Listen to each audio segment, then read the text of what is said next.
It's your day in tech history, and it's brought to you by our friends over at Expedia.com, where you can find yours with Expedia. Hey everybody, Jeffrey Powers here, and I welcome you to the Day in Tech History at dayintechhistory.com. It's part of the Tech Podcast Network. You can subscribe via iTunes, Zune, or Stitcher Internet Radio. Our Twitter is Day in Tech Hist, and all show notes are on the wiki page if you want to follow along. Now let's find out what happened on this day, your day in tech history. October 17th, 1933, Albert Einstein immigrates to the United States. 1961, IBM announced the IBM 7702 magnetic tape transmission terminal and the IBM 1013 card transmission terminal. They transmit and receive data over telephone lines at speeds up to 300 characters per second.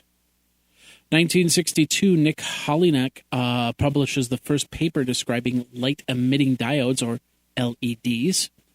1979, personal software released VisiCalc for the Apple II. Price, $99. 1981, Texas Instruments hosts an afternoon with the management of TI for Southern California area, TI 99.4 and TI 99.4A home computer users.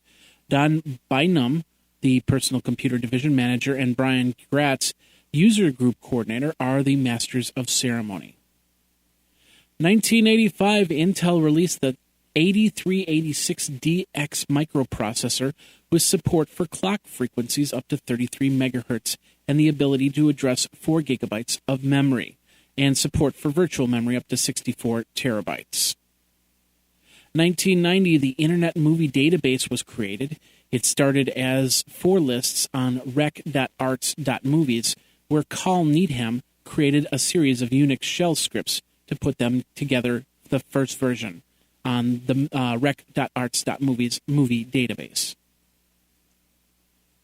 1994, IBM begins restructuring its lines of personal computers from the 9 models down to 4. It also notified the public of several new models and says it would bring back the brand name many have long connected to the company, the IBM PC. 1996, Microsoft announced that it would cease development of Windows NT for systems using MIPS processors due to decreasing demand. And in 1998, Apple Computer released the Mac OS 8.5, the first version of the Mac OS to run only on Macs equipped with a PowerPC processor. And now this word from our friends over at Expedia. Las Vegas, Jamaica, San Francisco, China, New York, Portland, Florida. Have you been? Maybe you're from there and you need to start planning your trip home for the holidays. Now is the time to do that. With rates at their lowest for November and December, you can get great deals in planning your trip. That's where Expedia comes in, from air travel, hotels, cars, and full vacation packages. Because who doesn't want to be in a warm city during the coldest of winters? You can also earn Expedia points so you can use them on more trips all around the world. Get $25 off your first hotel booking at Expedia. Go over to geekazine.com/Expedia for more details. Over at Expedia, find yours.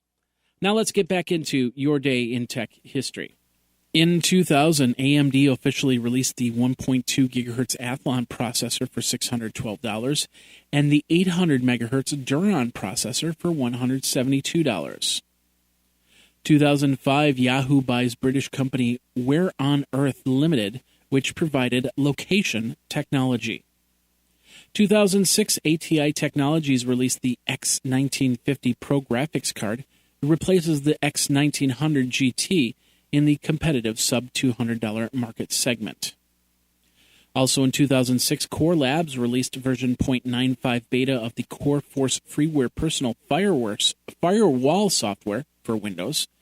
And Grant Stanley, administrator of the Elite Torrents BitTorrent tracker site, was sentenced to 5 months of prison, 5 months of home arrest, and $3,000 fine at the conclusion of Operation The Elite. 2007, Steve Jobs officially announced that their App Store would allow independent third parties to create applications. The software development kit was expected to be ready by February, but didn't launch until March 6th of 2008. Also in 2007, Ticketmaster gets an injunction over RMG on their ticket sales website, and Amazon loses a patent for one-click. The patent was first pulled on September 26, but now the patent was officially rejected. 2008, Magazines.com shuts down after their site had to pull digital copies of popular magazines. 2010, Luke Geisbuehler and his 7-year-old son Max sent an HD camera and iPhone for GPS tracking attached to a weather balloon into the atmosphere. It traveled for 70 minutes before the balloon burst, but not without getting some awesome footage. 2011, Yahoo CTO Rami Stat resigns. And in 2013, Windows 8.1 is released, a free upgrade to Windows 8 users and a paid update for those on Windows 7 or prior. And that's your Day in Tech History. My name is Jeffrey Powers, www.dayintechhistory.com. All the show notes are over at wikizine.com, Geekazine's wiki. And, of course, you can like the Facebook page and follow Twitter at Day in Tech Hist. Until tomorrow, take care. Day in Tech History is copyright 2014 JMP Enterprise and Geekazine.com.